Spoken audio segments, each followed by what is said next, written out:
Les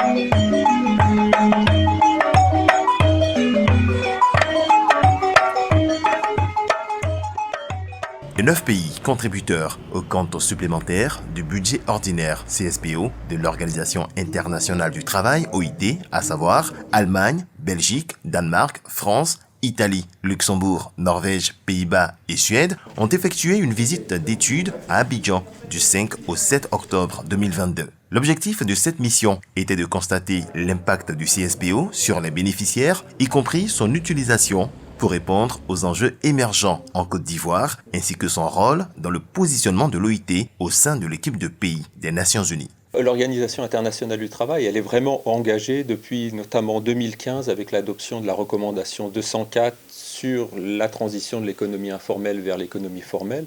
Et ici en Côte d'Ivoire, on a eu des projets très intéressants avec des résultats qui ont été très bons. On a une stratégie nationale pour la formalisation de l'économie. On a des activités d'enregistrement des travailleurs informels à la CMU et RSTI.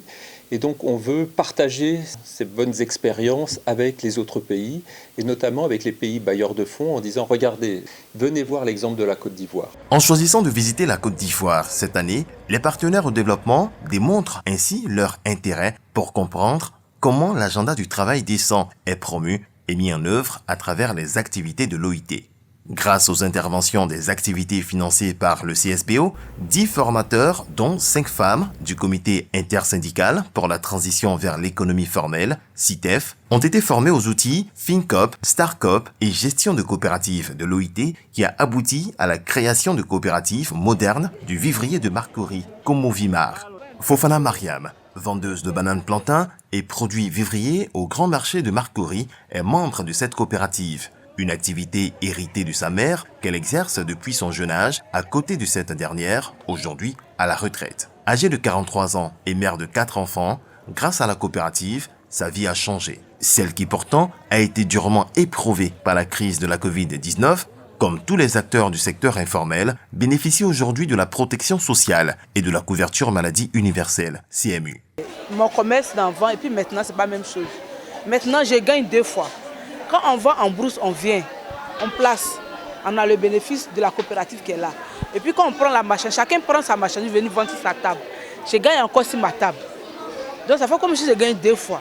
On arrive à s'en sortir. On peut maintenant donner l'argent aux enfants, aider monsieur à la maison aussi pour les charges de la maison. Donc maintenant ça va. Ils nous ont fait l'assurance, la couverture maladie et puis la CNPS. Donc d'ici demain, on est fatigué, on peut se reposer. La CNPS nous vient en aide. Comme Fofana Mariam, plusieurs dizaines de femmes ont adhéré à la couverture maladie universelle, CMU, et au régime social des travailleurs indépendants, RSTI, grâce à la coopérative Komovimar. Kwaku Nzi, épouse au Koa Blanc, est vendeuse de produits vivriers au marché de Marcory.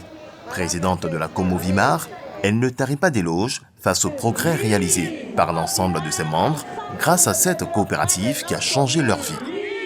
Quand BT est venu, Komovimar est venu, ce qui est sur notre vie là, c'est changé. Au cours de leur visite, les partenaires au développement de l'OIT ont échangé avec les membres de la Komovimar, encadrés par le comité intersyndical pour la transition vers l'économie formelle, CITEF. Une rencontre qui leur a permis de saisir l'importance de cette coopérative vue comme une alternative crédible pour sortir les femmes de l'économie informelle de la précarité.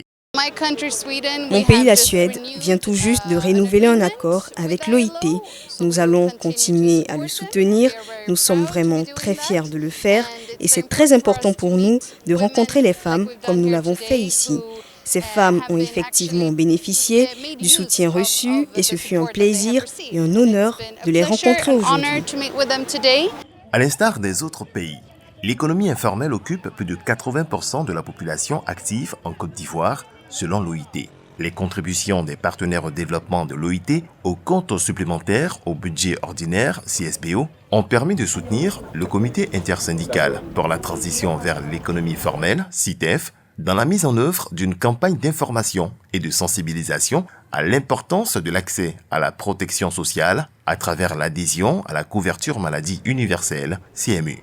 Marceline Adopo, épouse Douaï, est la coordonnatrice du CITEF. Incursion au cœur du CITEF et de ses actions sur le terrain. Au cœur de la crise sanitaire, on a vu que les marchés bondaient toujours de monde.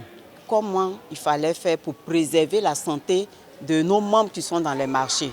Et donc avec toujours l'appui de l'OIT, nous avons pu avoir un appui pour pouvoir les sensibiliser et nous l'avons fait. Aujourd'hui, grâce à cet appui-là, nous sortons heureux parce que 62 000 personnes ont été sensibilisées à respecter les mesures barrières.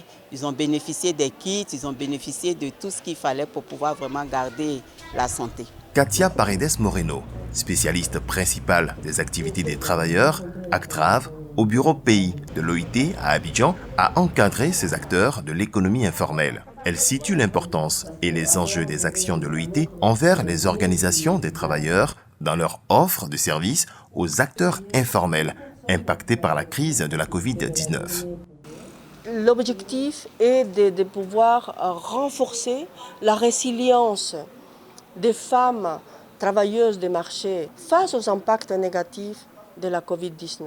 Avec la mise en place de cette coopérative, c'est que les femmes soient en capacité aussi de pouvoir bénéficier des droits fondamentaux, comme n'importe quel autre travailleur de l'économie formelle. Le module « Gérer mieux votre entreprise » germe, destiné à soutenir la transition des unités économiques informelles vers l'économie formelle, vient compléter le programme de formation de l'OIT. Dr Nguessan Mikou est chef du service projet d'appui au secteur privé de la Confédération générale des entreprises de Côte d'Ivoire, CGECI. Avant GEM, l'orientation dépendait du feeling, du background, de l'expérience de la personne qui recevait un entrepreneur. GEM nous a donné de la structuration. GEM nous a donné de la méthodologie, une façon de faire. La durabilité, elle se fait par la synergie avec les formateurs. Nous ne travaillons pas seuls. Nous sommes affiliés au réseau des formateurs GEM. Il en est de même de la collaboration que nous avons avec Côte d'Ivoire PME, avec d'autres structures comme la CNPS. Donc ce sont ces synergies-là aussi qui vont contribuer à la durabilité. Environ une vingtaine d'entrepreneurs de l'économie informelle ont bénéficié de la phase pilote de formation dont Cissé Mabré, fondatrice de la société Amine Indus SARL, est un modèle de réussite. Agronome de formation, elle est bénéficiaire du projet Gérer mieux votre entreprise, GERM, une aubaine pour elle, après des années d'errance pour trouver une orientation. Aujourd'hui, elle s'est spécialisée dans la valorisation du miel naturel qu'elle exporte dans les pays de la sous-région. Avant GEM, il n'y avait vraiment pas d'activité. On était à l'étape d'idées, on avait pas mal d'idées. On avait envie d'entreprendre, mais on n'avait pas encore l'idée précise à partir de laquelle on allait commencer notre aventure entrepreneuriale. Dans le processus de formation, on a réussi à sélectionner nos idées et à opter pour le miel. Donc déjà ça nous a permis de sélectionner l'idée par laquelle il fallait commencer l'activité. Et aussi, ça nous a permis de faire un chronogramme d'exécution de notre projet. On a un réseau de distribution au Burkina, au Congo-Brazza, au Ghana et puis au Sénégal. Après la crise de la Covid-19, Hermine Kouyaté a restructuré et redynamisé son entreprise grâce au financement CSBO. Nous produisons des champignons en hors-sol et nous les distribuons sous forme de champignons frais, déshydratés, en plats cuisinés et en boissons, et même il y a des produits cosmétiques à base de champignons. Nous avons intégré le projet de l'OIT en 2021. Suite à la pandémie à Covid-19, nous étions en train d'abandonner notre projet parce que nous avons fait beaucoup de pertes dans le temps. Et avec la formation de l'OIT, nous avons restructuré un peu notre entreprise, nous avons redynamisé notre vision et développé de nouveaux produits qui nous ont permis de rebondir rapidement sur le marché. Les partenaires au développement de l'OIT ont mis à profit leur séjour abidjanais pour participer au lancement officiel de la campagne de sensibilisation à la formation des travailleurs domestiques en Côte d'Ivoire.